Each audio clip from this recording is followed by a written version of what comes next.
Yesterday, I was during the eclipse, the March 3rd eclipse, lunar eclipse in Virgo. I was walking down the street and I could see on another level that I could see Bardo. I saw these clowns, but they weren't jesters, they were clowns, which I thought was strange.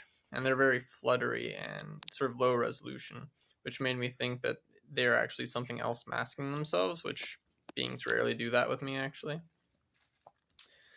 So I cut through their sort of outer layer of illusion and I saw they were grays.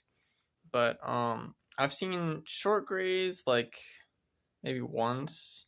I've usually see the tall grays that are very more intellectual and telepathic. And then this time these grays were like they're really tall, and then these had these big bulging heads that were like sort of like a trapezoidal almost, and they had these more bug eyes, and because regular grays have bug eyes, but theirs were like really bulging, and you could really see like every little sort of chamber of the eyes. So they came and they were kind of like bullying me, and I could see it was in Bardo, which is really why I'm making the video. That night I went to sleep. I saw them again, and I fought them off as best as I could. I think it was successful. And now in the morning, I saw them once again as well. And I think this time I finally got them to leave me alone for a little while. This is really nothing super new, and they're really not doing. I think they're more trying to scare me. I don't think there's much they can do, especially the farther, if you see a spirit, if you see beings, the farther they are away from you, the less they can really do. So if they're like right in your business, they're like, you know, basically there's maybe like if they actually touch you, they can do things to you. So if you're being touched by spirits, that's really bad. Or at least I would feel super uncomfortable and would be really desperate to fix it. If you see them, like, they can be right up here in your face, and but if they're not touching you, you don't. I think you don't have the life force. You don't have sort of almost the power to push them away, but they're not actually, they don't have dominion over you. They can't touch you. Or maybe they have some dominion over you, but they can't actually crack through to manipulate your energy body to get in there and do some damage or whatever. Still, I would, and I'm a little bit speculating here, but I would say within a good half meter around your person, that's like your aura. That should be your mind circle. If you never developed anything like that, then yeah, maybe your aura, especially if your aura is very weak, then they can be right up here. To me, if I saw something right up in my face, it would mean they would have compromised my mind circle. Would have been able to get through. Be very concerning.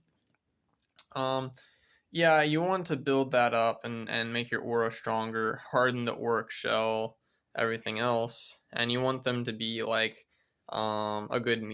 When you see spirits, you don't want them to be able to come within a meter of you without, or within half a meter for sure, without your permission or whatever.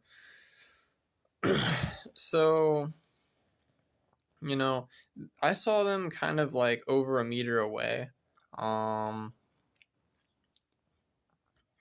Like maybe a meter and a half, 2 meters. I think this is a sign that my energy body is getting stronger. My auric shell is getting harder, and I'm building up more layers, and it's just hard to compromise.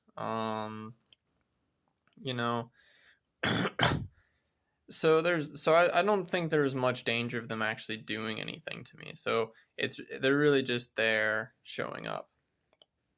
Now, like I said, the reason I'm making this video is because I saw they're in Bardo. This is really concerning to me because I've seen jesters in Bardo, silver jesters, but I haven't seen grays yet in Bardo. So this is an interesting connection. I'm wondering if what this means. Are the grays coming through Bardo, or is it saying that Bardo is like in a way their machinery, or where they're, you know, sort of situated? Um, I believe that grays, you know, do manifest in the physical world. Um, you know, I don't believe that they're on some different channel, and like they're on some different frequency, and that they can only touch us through, you know, that sort of dimension. Um, but I think that they also astral project there and maybe have more of a natural presence and awareness of that plane than say I do or humans do in general. Also, my mind goes to the film Dark City, um, because at one point, I think I told this story on the channel before that. No, I haven't told this one before. Basically, I was on a table and they were above me with these sparkly syringes. And then shortly after this experience, like a month or so after, I watched the film Dark City. I didn't even finish it. I just, because it got boring. Like, near the end of the second act, I got bored. There's plenty of things to watch, you know, I'm bored here. Anyways, and they had a big, you know, sort of, I don't want to say MacGuffin. A big object in the plot were these syringes that they were using to reprogram people's consciousnesses overnight. And you know, I didn't know about Bardo then, but now knowing it's pretty obvious the movie is about Bardo. So that makes me wonder if the Hollywood people behind Dark City are conveying that the Greys are, you know, sort of the police of Bardo, in a way. That being said, I got a bit of a different, you know, feeling from the Silver Jesters than I did from the Greys.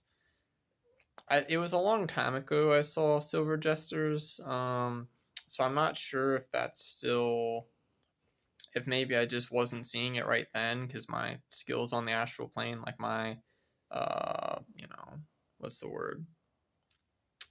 My discernment, my, you know, ability to discriminate what's what on the astral plane has certainly gotten a lot better.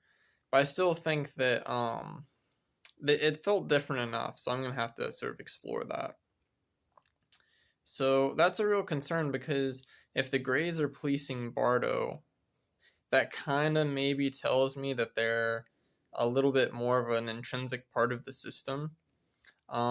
Because I was told by the Naga that basically we as humans are, we're on probation here, and you know, you as an individual can kind of sort of get out of probation, but the humanity is still going to be on probation. So the Naga are a big part of that process of keeping us under probation. And then I would suppose that probation is connected to Bardo. I would suppose Bardo is an artificial plane of consciousness, or an artificial sort of subtle plane that's being used to, you know, keep us down, basically. I mean, it's a big labyrinth. Like when you go there, it looks artificial, it feels artificial, it's bizarre, you know. It feels unpleasant, I'll say as well. It also feels kind of fun, to be honest. But it's like in a way that a horror film is fun, you know. It's a weird thing. It's a weird. It's like you've always known what this place is, but you don't, you recognize it, but how to get through it. You know what I mean? It's so mysterious in this way. Yeah. So if anyone else has any, you know, experience on this, seeing Greys in Bardo or something like that, I'd love to hear about it. So shoot me a comment, hit me up on Facebook, which is linked in my bio, and tell me all about it. I'd love to hear about it.